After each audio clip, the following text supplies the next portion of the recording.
Guest is David Gilmour with a new solo album. There's a lot of real interesting cuts that we're going to be listening to as we talk to David through this evening. It's 20 minutes after 5 o'clock at WNEW FM. Okay, we're at WNEW FM in New York, and our guest is David Gilmour, and never had the opportunity to talk to you on the air before. Oh, no, this is true. I've done it a few times before. It seems a bit like a flashback. I haven't been on this sort of a program for 7 or 8 years, I should think. I used to do it all the time in 68 and that sort of around then. And just in your private life, when you're not recording, when the group's not on tour, do you have specific things you like to do? I mean, do you play around? Do you invest? I've got to, yeah. I mean, we have got some various business things going on, but I don't. You paint or read or? I read a lot. I got a wife and a daughter that I spend time with. I got a boat. That track you just played is the name of my boat. But I sail around. I was going to ask that before we got to the next cut, which is an interesting cut too. You call the boat the Mihalis? It's Greek for Michael. That's what it was called when I got it. And that's, it's bad luck to change it. So they say out in Greece. So I kept it like that. I do all sorts of normal things that people do. Well, I trust you're happy with your little girl.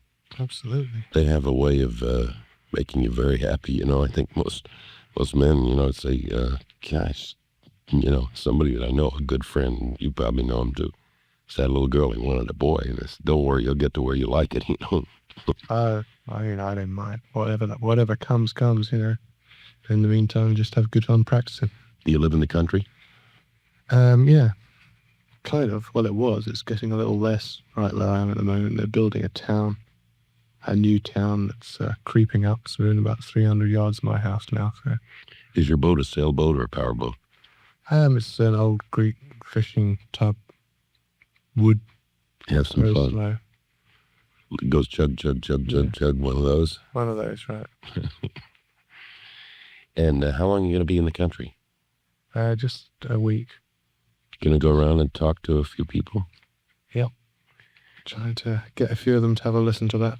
Well, I tell you, it's quite unique, of course. It's the first time it's happened, and I've always felt it was very healthy for an individual, no matter how many members are in a group, if they want to do something on their own, that it was healthy. I think probably if you take two people living together and you find there's some problems once in a while, then you say 3 people or 4 or 5, and you get a group who live together, literally, when they're on tour. And sometimes it's good to do a mental break so that you do your individual thing too. I mean, obviously, you've just done this.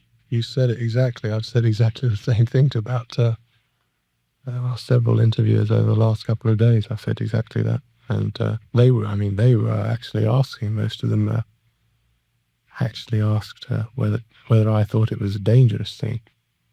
And I said, I don't see it as a dangerous thing. I see it as a healthy thing. A few people thought that was unusual. Well, I don't understand that. But then, I guess if you... Well, I thought it might be divisive, create frictions, but it certainly shouldn't do, no. I don't think it would. Well, a group like the band, an American group here, who had their farewell, announced the movie and so forth. Yeah. The last waltz for them was Thanksgiving of last year. Now, they had a pretty strict setup. That's a comeback. They would get together for about a week before their tour and rehearse a little and then go on tour.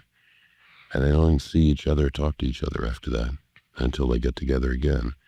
And even then, they, just decided to go separate ways, and some into writing and so forth. And I guess most people don't realize, they idolize the group as such. They idolize you and the members of the group of Pink Floyd. And they demand. Well, they make it into something that it isn't, They make it into... Pink Floyd is a is a figure in their minds, which in fact doesn't exist to us. I mean, they see the Pink Floyd, and it means this big monumental structure of some sort. And whereas we just see it as us four people doing what we do when we do it together. So it has a different frame of importance for different people. Mm-hmm. And we get on very well, actually. Generally speaking, most of the time we get on very well, but we don't see each other when we're not working very much at all. Well, I would think that would be healthy. That's what I mentioned yeah. before, because, if you, in your daily routine, anyone's daily routine, people you see and work with during the course of the day, and then you change that atmosphere by going to wherever home is, whoever that person is.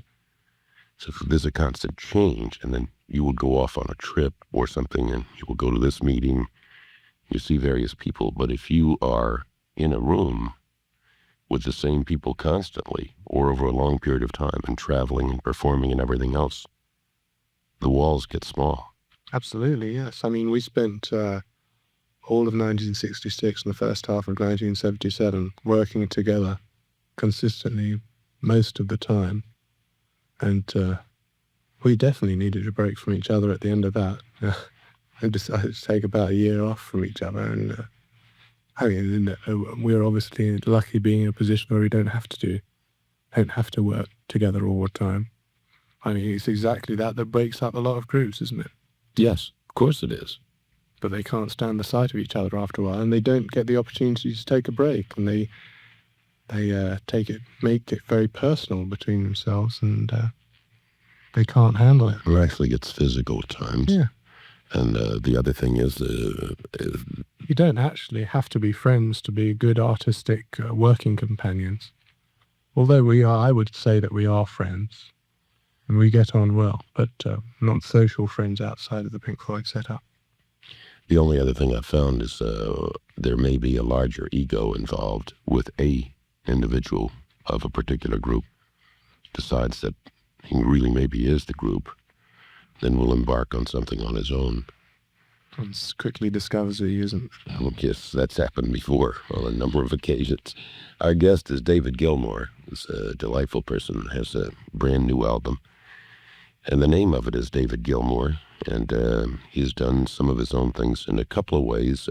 There are some people who collaborated on the songs, and David will talk about that after we hear There's No Way Out of Here.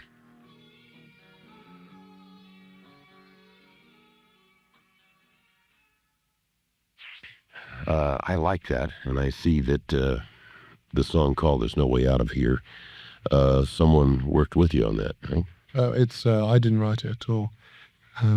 It's written by a guy called Ken Baker, who's in a group called Unicorn that I produced a couple of albums for in the last 3 or 4 years. And it was the track on one of their albums that I found suited my mood when I was making my album. And we tried it out, and it worked well. It's nice. Well, there are a bunch of good songs, and did you, by design, or just take songs that you liked or that you felt like doing? Because I noticed there's a great deal of variety in the album if you really get into it. At its new stage now, can't expect the listeners to be totally into the album at this point with the different cuts that they've heard. Was that by design, or are they just your favorites? I mean, that one song is the only one that isn't written by me on there, and I wrote all the others as we were starting to make this album. Mm-hmm. So it wasn't really a question of favorites, it was what I had. Do you write all the time, or only when you feel like it?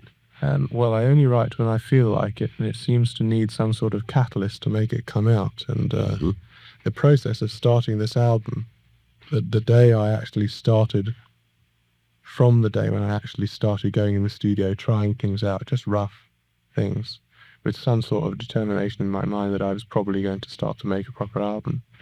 From that moment on, ideas poured out. I mean, loads of things came out of me, but without me trying to do it, but they just kept coming out.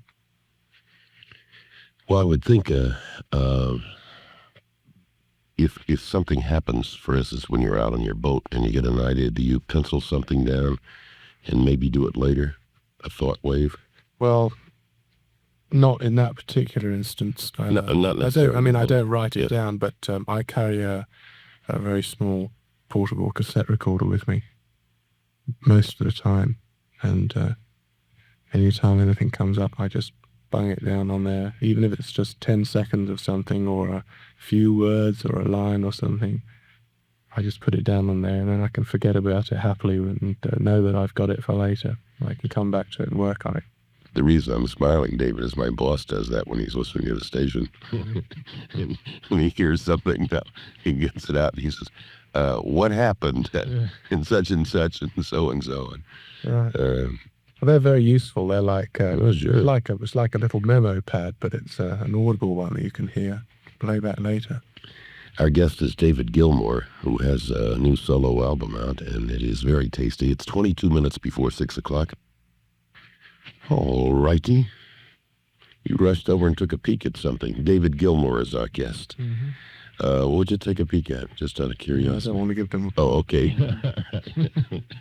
This wall, of course, is alphabetical. If you take a look to your left over there in the P's, you will probably see from the back the design of the jackets. You can probably see by color. I think it will be right almost directly where you're looking, the shelf below. No, just below that. Yeah. I think you will see all of the albums, unless somebody ripped off one of them. But we have here in the studio for everybody and people who are on all night and all that, that'll be where it ends. That'll be the next one. And then to the left of that will be all the... And what that does, of course, is when people get in mind, they want to go back to an individual song. I think for some reason yesterday, or the day before, it was a summer day. And I went back to that summer 68, because here it is coming summer 78, 10 years, and it doesn't seem that long, but that was an interesting cut, as all the things were that you guys did as Pink Floyd. 10 years, my gosh. Yes, getting right. Time fly.